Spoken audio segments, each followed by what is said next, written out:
Something strange happens when companies stop hiring people, but don't necessarily start firing everybody either.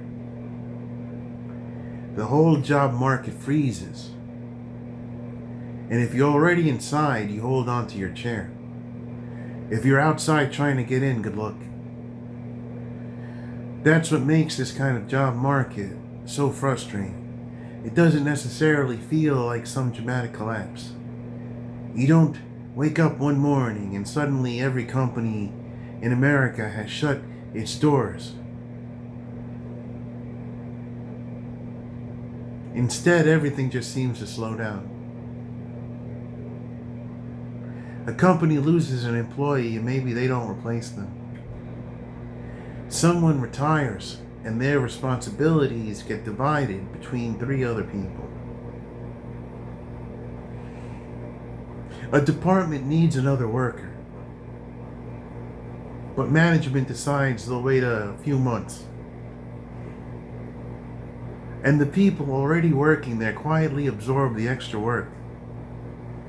That's how you can end up with 2 completely different realities happening at the same time.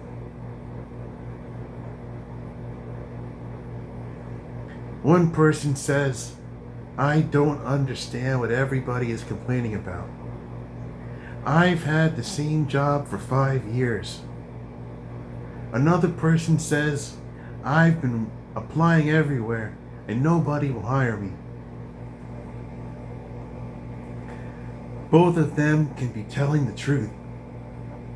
That's the weird part. If you already have a decent job right now, you might be afraid to leave it because you don't know how difficult finding another one will be. So you stay. Maybe you don't love the company. Maybe you're tired.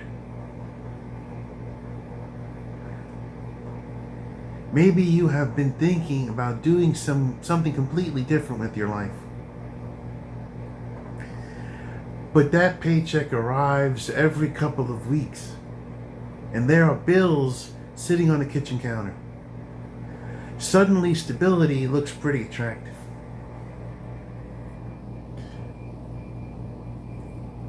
Meanwhile, somebody else is sitting at home refreshing their email. They have applied for jobs they know they're qualified for. They have changed their resume. They have written cover letters. They have created accounts on half a dozen employment websites. And every morning they check their phone hoping to see one message saying, "We'd like to schedule an interview." Nothing. That can mess with your head after a while. You start questioning yourself. Maybe I'm asking for too much money. Maybe my experience isn't good enough. Maybe I'm too old. Maybe I'm too young. Maybe I choose the wrong career. Maybe I need another certification. Maybe I need to completely reinvent myself.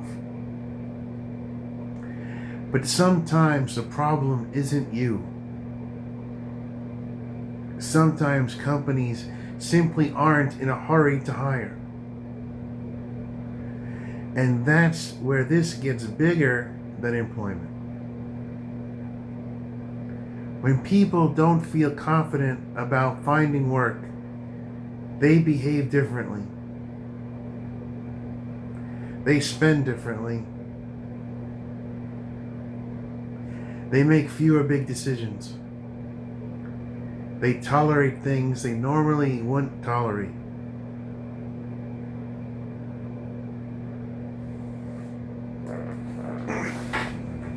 They stay in apartments they don't like. They stay in jobs they don't like. They postpone moving. They postpone starting businesses. They postpone taking chances. Life becomes defensive. You're not asking, what could I build?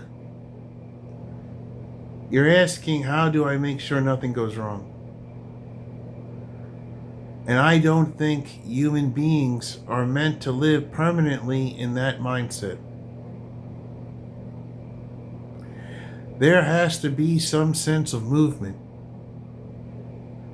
Some belief that if you're unhappy with where you are, you can go somewhere else.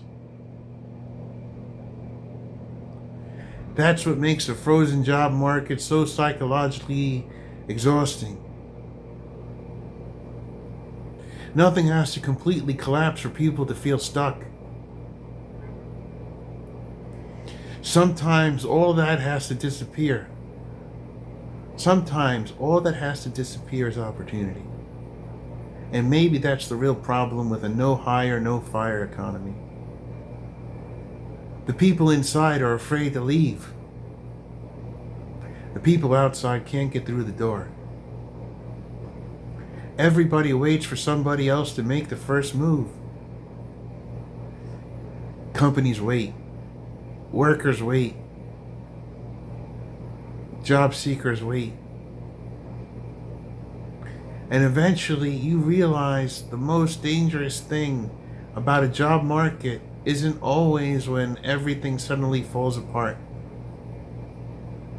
Sometimes it's when everything simply stops moving.